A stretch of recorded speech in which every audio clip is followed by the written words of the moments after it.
Partage mon lit ou meurs de froid. Telle était la demande de la femme apache à ce cow-boy solitaire, un soir où la neige recouvrait tout. Nous sommes en décembre 1881, dans le territoire du Wyoming, étendu sous des semaines de neige et de vent. Les plaines étaient dépouillées de couleurs, laissant un ciel gris, un sol blanc et des rochers bruns que la neige n'avait pas encore engloutis. Les hivers étaient devenus plus rudes, ou peut-être était-ce juste ainsi que Matthew Cole les ressentait. Il avait 36 ans, un homme qui avait trop longtemps porté son chagrin. Autrefois mari et père, il avait perdu sa femme à cause d'une fièvre, son fils quelques jours plus tard, 3 hivers auparavant. Depuis, sa vie se résumait à maintenir sa cabane debout, nourrir ses chevaux et survivre un jour de plus. Il ne buvait pas, ne jouait pas, et évitait les villes, car les villes signifiaient des gens, et les gens des questions. Son refuge était isolé, à une demi-mile du sentier, construit avec des pins qu'il avait lui-même abattus, une seule pièce, plafond bas, un lit contre le mur, une table, 2 chaises et un poêle qui apportaient la seule chaleur.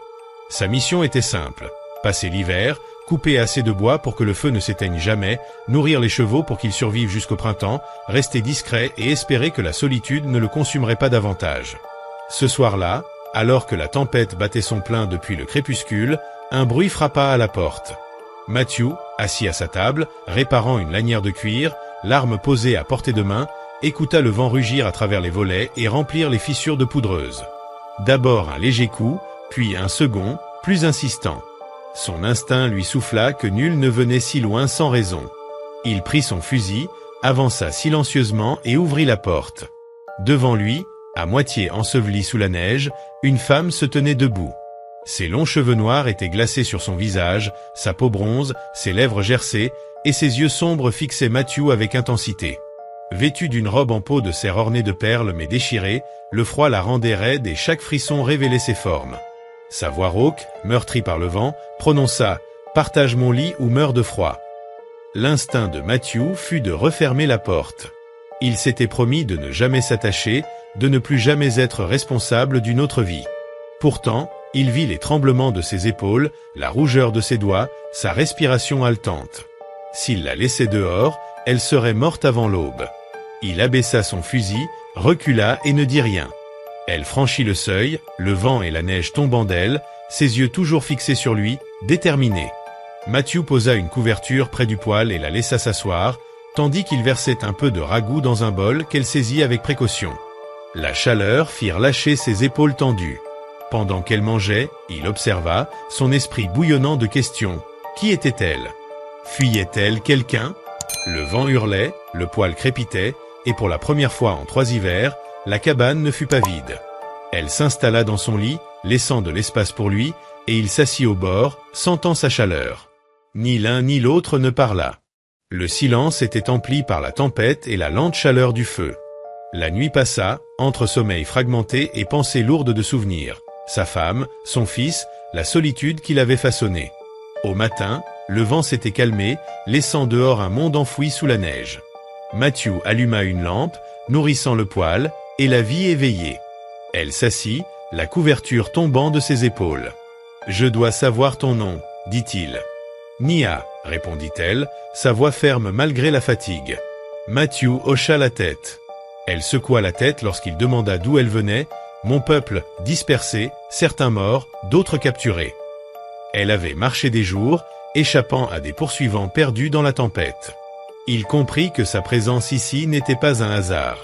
Matthew versa du café dans 2 tasses et la laissa en prendre une, les yeux toujours fixés sur lui. « Tu peux rester jusqu'à la fin de la tempête, » dit-il après un long silence. La routine de ces 3 hivers allait être bouleversée, mais il savait qu'il ne pouvait pas la laisser dehors.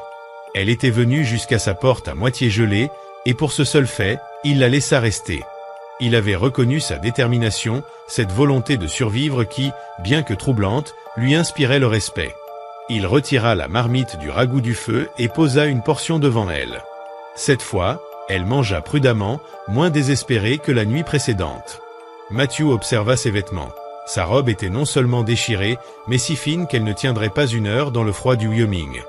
Il prit une chemise en laine trop grande pour elle dans un petit coffre et s'assit à la table. « Tu en auras besoin, » dit-il. Après un moment d'hésitation, elle la prit, caressant le tissu comme si ce simple geste avait un prix. Elle ne l'enfila pas immédiatement, mais il vit son poing se serrer. La journée passa en silence, interrompue seulement par le bruit des tâches quotidiennes. Matthew déneigeait la porte, s'occupait des chevaux et fendait du bois jusqu'à ce que ses bras le fassent souffrir. À chaque retour à l'intérieur, elle était près du feu, parfois le regardant, parfois perdue dans les flammes, comme habitée par des pensées qu'elle ne disait pas. Le soir venu, elle se leva et enfila la chemise par-dessus sa robe déchirée, couvrant enfin ses épaules. Elle s'assit en face de lui et murmura « Toi aussi, tu as perdu quelqu'un ». Il releva les yeux, surpris, et une lueur de colère passa en lui, non contre elle, mais contre la plaie qu'éveillaient ses mots. Il pensa à sa femme et à son fils mort, à la main de son enfant qui s'était figé dans la sienne, un secret qu'il n'avait partagé avec personne. « Oui », dit-il simplement. Elle ne pressa pas, se contenta d'un signe de tête. La nuit fut silencieuse, mais cette fois, sa présence adoucissait le vide qu'il habitait depuis trop longtemps. Le lendemain, le soleil pâle perçait à peine les nuages et la neige bloquait tout déplacement. Nia semblait plus forte, alerte, et Matthew sentit le poids de sa responsabilité. Elle révéla que des hommes l'avaient poursuivie pour la vendre, et il comprit que son devoir était de la protéger. Ensemble, ils préparèrent le repas et accomplirent les tâches avec un nouveau rythme, une complicité silencieuse naissante. Elle réparait ses vêtements, observait attentivement tout autour, et il réalisait que pour la première fois depuis des hivers, sa cabane ne respirait plus seulement pour lui, mais pour deux vies. Le danger approchait, les traces des. Cette nuit-là, ils partagèrent à nouveau le lit, mais cette fois, la proximité n'avait aucune hésitation. Il l'entoura de son bras, elle leva son visage vers lui et il l'embrassa avec plus de force, laissant sortir des années de silence. Lorsqu'ils se séparèrent, elle posa son front contre sa poitrine. « Tu ne m'as pas rejeté. Maintenant, tu es à moi, que tu le veuilles ou non. » Le calme fut de courte durée. À l'aube, les chevaux s'affolèrent. Matthew se leva, prit son fusil, Nia à ses côtés. Sur la crête, il vit non pas 3 hommes, mais 6 ou 7, armés et montés à cheval, venant pour finir le travail. Nia serra son bras, et il sut que la cabane seule ne suffirait pas. Si ça arrive, nous combattons ensemble. Pas de fuite, pas de reddition. Nia hocha la tête avec détermination. Les heures suivantes furent tendues. Chaque craquement de bois, chaque rafale de vent annonçait un possible assaut. La neige tombait, étouffant le monde extérieur. Nia, armée, restait calme, prête à agir. Quand l'attaque survint, les balles frappèrent la cabane, et Matthew, Nia à ses côtés, riposta avec précision. Chaque geste était coordonné, chaque tir mesuré. Les hommes tombèrent, blessés ou tués, et finalement, le silence revint, seulement troublé par le vent. Matthew posa son fusil, haletant mais vigilant. Nia relâcha son revolver, respirant lentement. Ils se regardèrent longtemps, 2 survivants liés par choix et nécessité. « C'est fini », dit Matthew. « Ils ne reviendront pas », elle sourit légèrement, son espoir intact. « Ils ont perdu trop d'hommes. Ceux comme eux ne se battent pas pour une cause perdue. » Et alors, pour la première fois en 3 hivers, le silence de sa vie fut remplacé par quelque chose de plus précieux. Le lien avec quelqu'un qui avait choisi de rester, comme lui avait choisi de la laisser entrer. Les jours suivants, la cabane se transforma en foyer. Le feu brûlait plus fort, les repas étaient partagés, et le silence n'était plus vide mais rempli de compréhension tacite. Nia, autrefois traquée et seule, se mouvait avec assurance. Ensemble, ils avaient choisi de rester, et dans ce choix, retrouver ce qu'ils pensaient perdu à jamais. Non seulement la survie, mais une famille. Matthew Cole et Nia feraient face à chaque hiver ensemble, et plus jamais aucun d'eux ne serait seul. Les semaines passèrent, et la neige continuait de recouvrir la clairière d'un manteau épais. Chaque jour, Matthew et Nia travaillaient côte à côte, réparant ce qui avait été abîmé et renforçant la cabane. Ils savaient que les hommes reviendraient peut-être un jour, mais la peur avait changé de forme. Elle n'était plus paralysante, elle devenait un moteur, une vigilance partagée. Ils avaient appris à anticiper ensemble, à communiquer par des gestes, par un simple regard. Le vent hurlait à travers les arbres et faisait trembler les planches anciennes, mais à l'intérieur, la cabane était un refuge. Les repas étaient simples, partagés en silence ou ponctués de mots rares mais chaleureux. Matthew avait retrouvé dans le quotidien avec Nia une attention qu'il avait longtemps perdue. Observer les moindres détails, comprendre les besoins silencieux de quelqu'un d'autre, se réjouir de petites victoires comme une bûche bien fendue ou un feu qui brûle droit. Un soir, alors que l'hiver semblait encore plus dur que les précédents, Nia s'approcha de la fenêtre et regarda au loin, vers la forêt endormie sous la neige. Matthew la rejoignit et posa sa main sur son épaule. « Penses-tu encore qu'ils reviendront ?» demanda-t-il doucement. Elle secoua la tête, mais il vit dans ses yeux qu'elle ne doutait pas de sa propre force. « Peu importe, répondit-elle, nous serons prêts. Ensemble. » Cette simple phrase porta une vérité plus grande que tout ce qu'ils avaient vécu. Le danger n'avait pas disparu, mais leur choix de rester ensemble le rendait supportable. Ils n'étaient plus deux survivants isolés. Ils formaient désormais une unité, une force silencieuse mais inébranlable. Matthew réalisa qu'il n'avait jamais ressenti cela auparavant. Un mélange de calme et de détermination mêlé à une gratitude profonde pour la présence de Nia. Au fil des jours, leur complicité s'intensifia. Les gestes autrefois prudents devinrent des échanges naturels. Une main tendue pour aider à porter du bois, un sourire partagé quand le feu crépitait plus fort, une étreinte pour se réchauffer dans la nuit glaciale. Même les animaux semblaient ressentir cette nouvelle harmonie. Les chevaux, autrefois nerveux, acceptaient désormais leur présence et leurs ordres. Le vent qui autrefois paraissait menaçant semblait désormais moins cruel, presque complice, portant les sons de la vie qu'ils bâtissaient ensemble.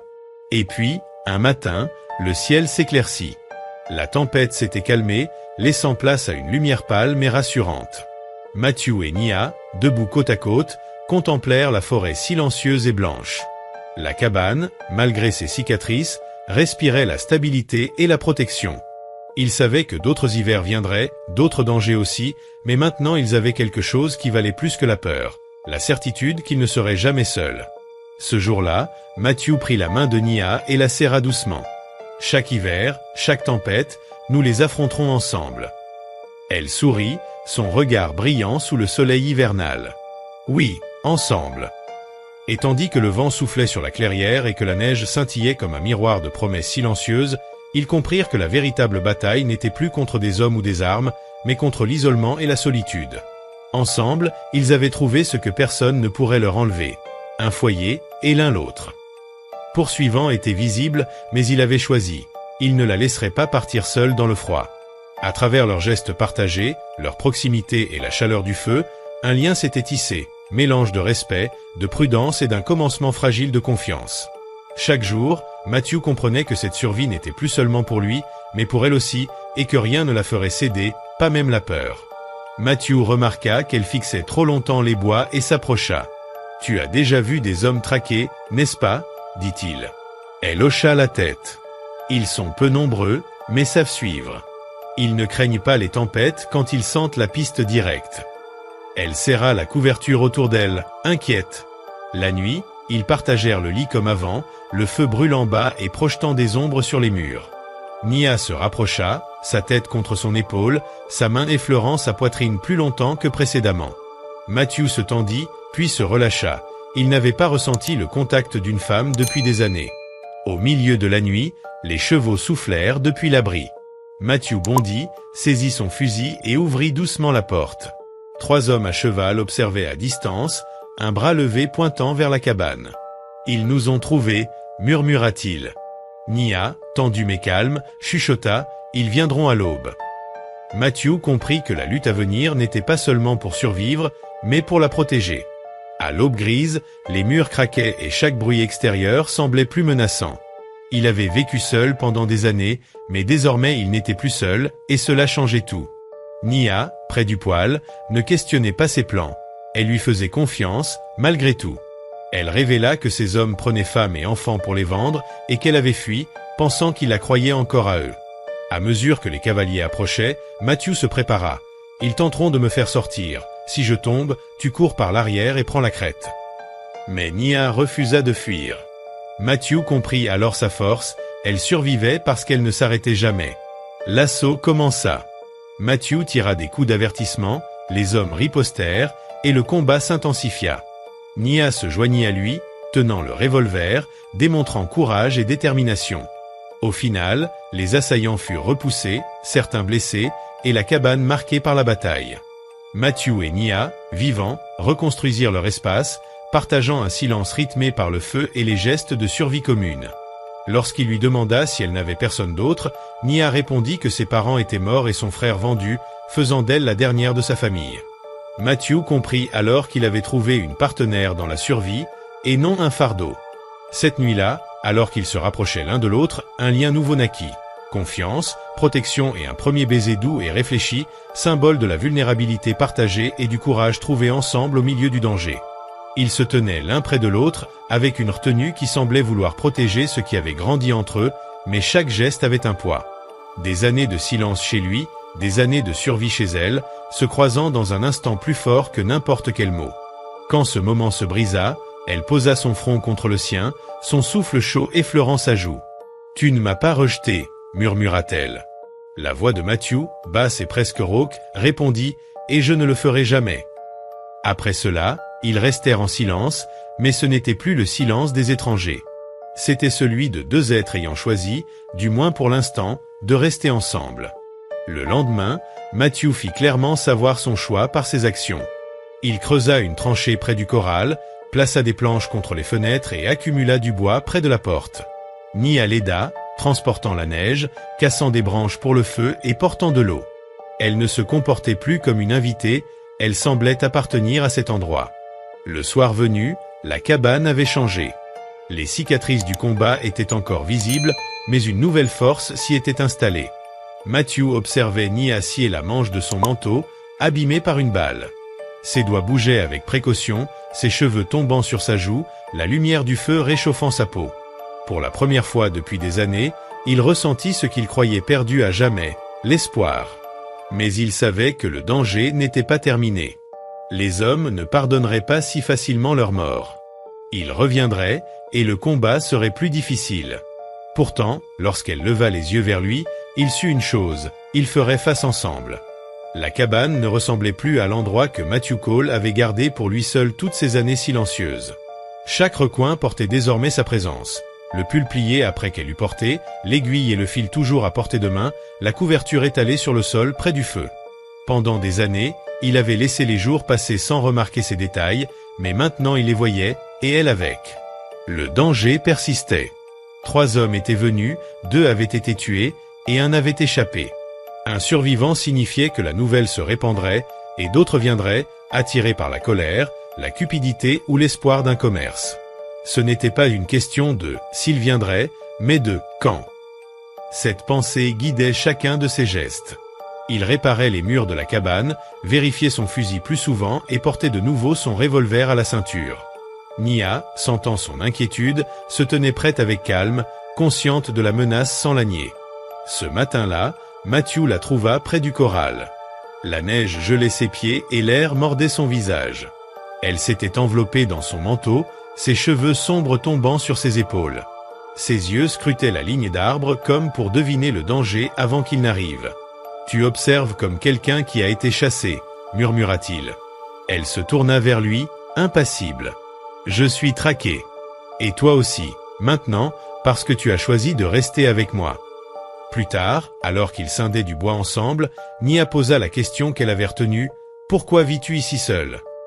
Matthew s'arrêta, pensant à la fièvre qui avait emporté sa femme, à l'enfant qu'il avait enterré sous la neige. « J'avais une famille, je l'ai perdue. » Puis le silence avait été tout ce qui lui restait.